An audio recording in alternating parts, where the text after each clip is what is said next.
Hello, beautiful soul, and welcome back to The Voice Within. In previous podcast episode, we have been talking about end of era. We have been talking about drawing the line. Where is the past? Where is the future? Where is the present? Taking responsibility over your own life and building something different for yourself so your future becomes the way you want it to be. So now the question comes, okay, Arva, that sounds beautiful, but how do I actually do that? It's not so simple. I have people in my life who will not like it. I have been living in a certain way my entire life, and now I need to become something else. People will not like it. They might misunderstand me. I might feel rejected. How do I actually change the future of my life? So I often speak about your life being built inside of the rooms. I don't know, for some reason, it sounds nice to me to call them this way. Rooms of my life. We have motherhood, we have marriage, we have work, we have friendships, we have family, we have hobbies, we have all different rooms of our life that basically are shaping the way we live. Take a look at those rooms. Take a paper if you want and write it. And notice what exactly is bothering you inside of each one of those rooms. Which exactly problems you are having? What is the difficulties? Are you trying to over-explain so people would finally understand you and change? Are you over-giving and then you feel used? Are you over-performing so you feel accepted? Are you sacrificing so you feel needed? What exactly you are doing inside each one of those rooms? Wherever you feel discomfort inside of those rooms, this is self-betrayal. Your body is telling you, this is too much for me. I am not supported here. I am not understood over here. I am not appreciated over here. And you keep pushing for people to understand you so you stop feeling the way you feel. As long as the people change, as long as they take responsibility, then I will feel okay. So responsibility is not on me, responsibility is on them. And this is why we feel stuck, because we cannot force people around us to change. We cannot force them to behave in a way we would like them to behave. Only control that we have is within ourselves. We can change ourselves. We can change how we behave. We can change what we accept. We can set boundaries. We can speak. We can remove ourselves. We can stop communication with a certain people, stop contact with a certain people. We have agency to protect ourselves. But what women often do, we are waiting for somebody else to change, for somebody else to understand, for somebody else to protect us so we feel whole. So only when everybody changes, then I will feel okay in my life. But that is very reactive state because it is depending on other people, not on us. But once we take responsibility for ourselves, once we sit in the seat of the self-led woman, then it's not anymore about what other people do. It's about what we do, what we accept, what we want, what we wish. Then agency comes back. I call it dignity posture. Then that moment where you straight up your spine and you say, okay, this doesn't sit right with me anymore. Maybe it was okay when I was 20, but now it's not okay. But then comes another problem. And this problem is most present in motherhood.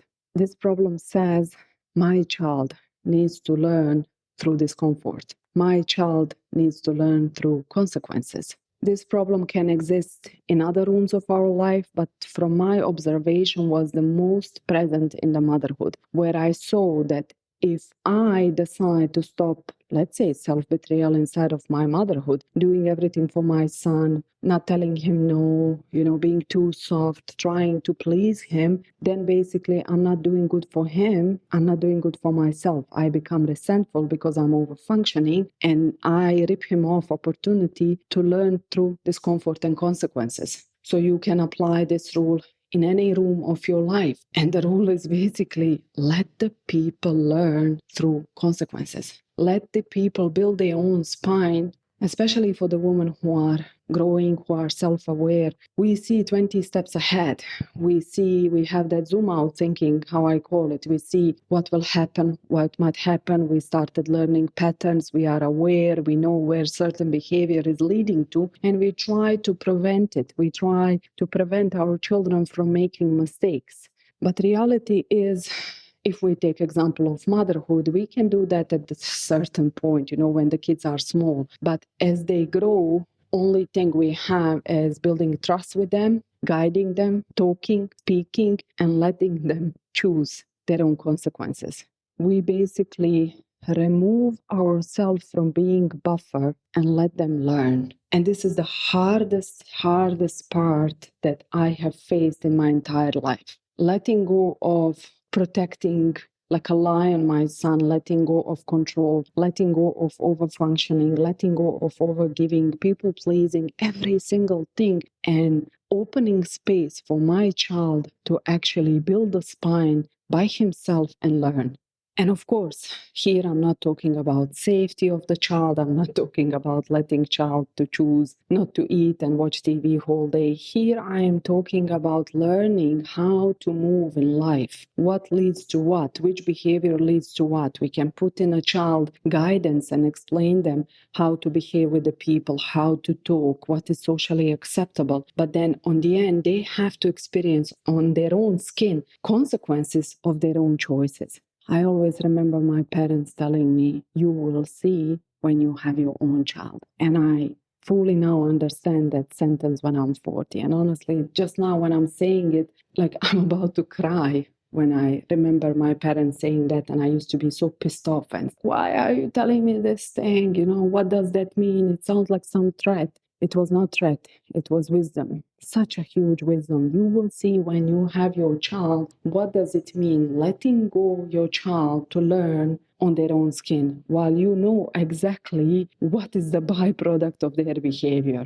It's like you see somebody walking on the edge of the cliff and you can pull them, but you choose not to because they have to choose by themselves and understand that walking on the edge of the cliff is dangerous and it carries consequences. So take this rule in any room of your life, wherever you are trying to save people from consequences, and apply it. Let the people learn. Let the people choose for themselves, especially if we are talking about adult people. If you have some friend and you keep trying to put the sense into her and telling her, don't do that with your life, you are over functioning. You can be a supportive friend. You can listen to her.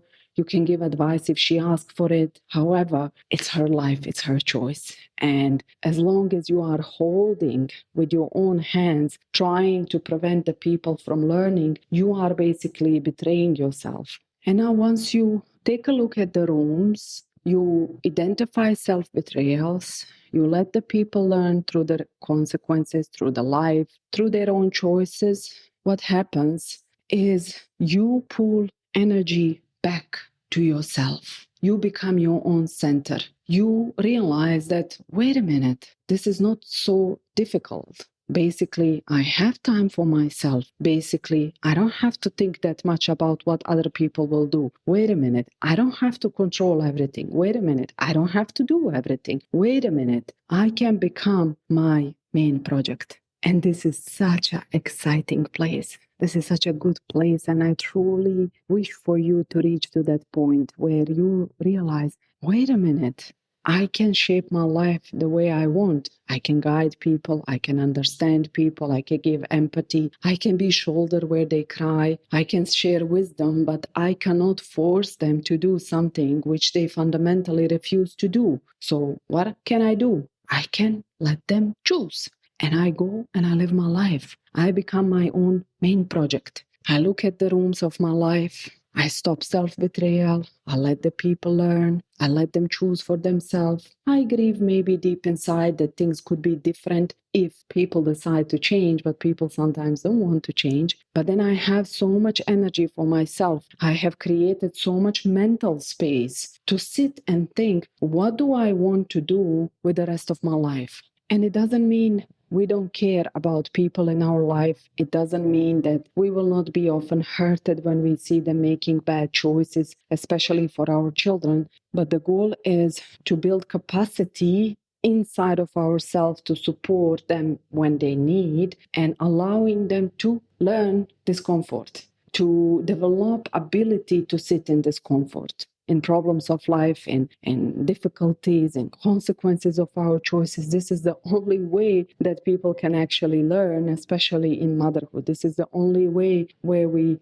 actually let go our children to learn the life by themselves. Keep giving them instructions, keep giving them guidance, keep giving them wisdom, and let them choose. And if they choose wrongly, that they know that they have safe landing space in us, that they have place where they can return for a hug, for more wisdom, for more support. This is the way we build the trust, basically, with our children and with the people around us, where we allow them to choose who they want to be, and we don't reject them when they don't choose how we were advising them before. But the main part in everything is, once you do that, like I said, you get energy back. You get your wisdom back. You start using your reading, your awareness, your growth, your ability to see the things. You start using it for yourself, for building your own life, for becoming your own project. What is that you want to do? How you see yourself, let's say, 20 years down the lane. How do you want to look like? What do you want to eat? How do you want to speak? What do you want to read? Who do you want to have like a friend? What kind of marriage you want to have? What kind of relationship with your children you want to have? Do you want to travel? You don't want to travel? Do you want to start working? Do you want to maybe start some online business? Do you want to learn new skills? What exactly you want your rest of the life to look like? Do you want to live it by trying to manage other people, or you want to live it by managing yourself? And this decision is decision that you are the only one who can make, nobody else. But the thing is, we avoid to make this decision again, because when we make that decision, then responsibility to do something is in our hand. This is why self-led woman was born, the woman who leads herself, the woman who makes her own choices, the woman who orchestrates her own life. She is empathic, she is forgiving, but she is sharp. She sets the boundaries, she speaks calmly, she knows her standards, and she has clear picture of how she want to live rest of her life. That's all for today. I hope you enjoyed and you found some good wisdom in this podcast episode this week. Until the next week, I wish you beautiful rest of the day. See you. Bye.